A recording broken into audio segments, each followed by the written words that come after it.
ओं नमो भगवते वासुदेवाय। प्रिय सज्जन वृंद, आज आमर पृथ्वी तत्व अस्थि तारि पर आलोचना करवा।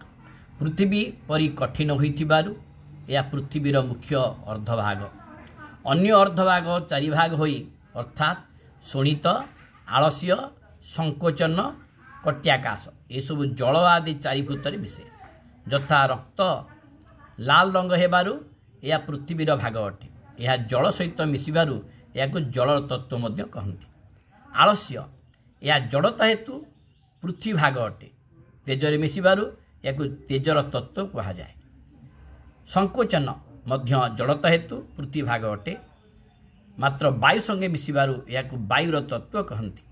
कट्याकाश पृथ्वीर भाग मल को जन्माए किंतु आकाश रे मिसिबारु या आकाश तत्व कहती। यह पृथ्वी तत्व अस्थि। ओं नमो भगवते वासुदेवाय।